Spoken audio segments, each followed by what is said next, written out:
Why do we exist and what happens after we die? This isn't just a philosophical exercise. We'll be looking at both faith and science, drawing from religious texts like the Quran, Torah, and Bible, as well as scientific theories and studies. We'll also consider the implications of our beliefs. So, let's start with the first question. Why do we exist? Jaylen, what's your initial take on this?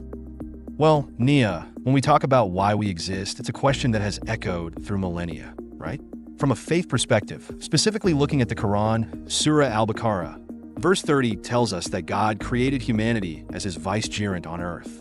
This implies a purpose, a responsibility. Now, scientifically, we look at evolution, the survival of the fittest, and the complex dance of DNA, but that doesn't really give us a why, more of a how.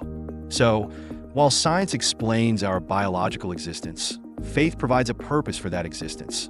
You see, it's a fascinating intersection. Actually, Jaylen, you raise an interesting point about the intersection of faith and science. From a religious perspective, another layer to consider is found in the Bible.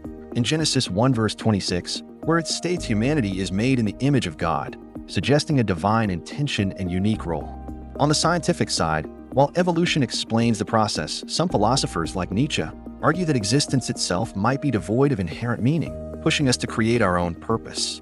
This tension between predetermined purpose and self-created meaning is, a central theme in existential philosophy. It pushes us to think about whether our purpose is given or constructed, which is, quite thought-provoking. This duality between faith and reason continues to shape our understanding of existence. Okay, Jack, you've touched on a really crucial point about the tension between predetermined purpose and self-created meaning, and I think it's important to look at that more closely. You mentioned Genesis 1 verse 26, and it does suggest a divine intention, but even within the Torah, there are varying interpretations about what it means to be made in God's image. Some scholars interpret it as a call to ethical behavior, reflecting God's own attributes, while others emphasize the human capacity for intellect and creativity. Similarly, Nietzsche's idea of self-created meaning is not necessarily a rejection of all purpose, but a call to actively engage with our existence and to create values that are meaningful to us. It's a very nuanced area. Well, Nia, you've hit on something really key, actually. The idea of being made in God's image isn't just a simple statement, right? It's a complex concept that invites interpretation. And it's not just the Torah. In Islamic thought, we see similar ideas. The Quran talks about humans being given aql, or intellect, which is a divine gift that enables us to understand and act morally. So, it's not just about a predetermined purpose, but also about the responsibility that comes with our unique abilities. You see? It's about how we use our intellect and our free will. Jaylen, the point about intellect, or aql, in Islamic thought is indeed crucial. It highlights how different faiths emphasize the role of human intellect and moral responsibility.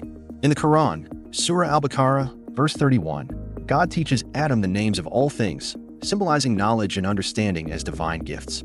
This aligns with the idea that our existence is not just about fulfilling a predetermined role, but engaging with the world through our unique faculties. In a scientific context, the theory of evolution suggests adaptability and intelligence are key to survival, which, interestingly, parallels the religious emphasis on intellect. This intersection of faith and science underlines the importance of how we apply our intellect and morality, shaping our existence beyond mere survival. It is this blend of purpose and responsibility that adds depth to our understanding of why we exist. That's a very insightful connection, Jack, between the religious emphasis on intellect and the scientific view of adaptability. You've highlighted how both perspectives point towards a purpose that goes beyond mere survival. It's not just about our biological existence, but also about how we engage with the world using our unique capacities for intellect and morality.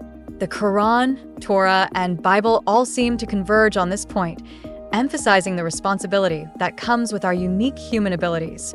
It's a really powerful idea. Nia, the convergence of these texts on the theme of responsibility is indeed powerful. This shared emphasis highlights a universal call to ethical living and the thoughtful application of our intellect. In Christianity, for instance, the parable of the talents in Matthew 25 verses 14 to 30 illustrates the idea of using one's gifts wisely, reinforcing the notion of accountability. Scientifically, the concept of altruism in evolutionary biology also suggests that cooperation and ethical behavior can be advantageous, hinting at a natural basis for morality. This synthesis of faith and science suggests that our existence is deeply intertwined with how we choose to apply our intellectual and moral capabilities. It's a compelling narrative that encourages us to reflect on our role in the world. Jack, that's a really insightful connection you've made between the parable of the talents and the scientific concept of altruism. It's fascinating how both faith and science point towards a similar conclusion, that our existence is deeply connected to how we use our gifts and engage ethically with the world. The idea that our actions have consequences and that we're accountable for how we apply our intellect and morality is a common thread running through these different perspectives. It really adds a depth to our understanding of why we exist, doesn't it? Okay, Nia, building on your point, it's like we're not just passive recipients of existence, right? The Quran, Torah, and Bible, they all emphasize this active role. For example, in the Torah, the concept of tikkun olam, repairing the world, it's a call to action, not just contemplation. And scientifically, when you look at the impact of human actions on the environment, it's clear that our choices have real-world consequences. So, whether it's through faith or science, the message is clear, Our existence is about engagement, responsibility, and making a positive impact. It's not just about being, it's about doing. Jaylen, I think you've articulated that beautifully. The idea that our existence is not just about being, but also about doing, about actively engaging with the world and making a positive impact is a powerful takeaway. It seems that both faith and science, despite their different approaches, converge on this point of responsibility and ethical action. As we conclude this discussion, I hope it's clear that these questions about why we exist and what happens after death are not just abstract concepts, but they deeply influence how we live our lives. Thank you for joining us on Channel 41, and please don't forget to like and subscribe for more content like this.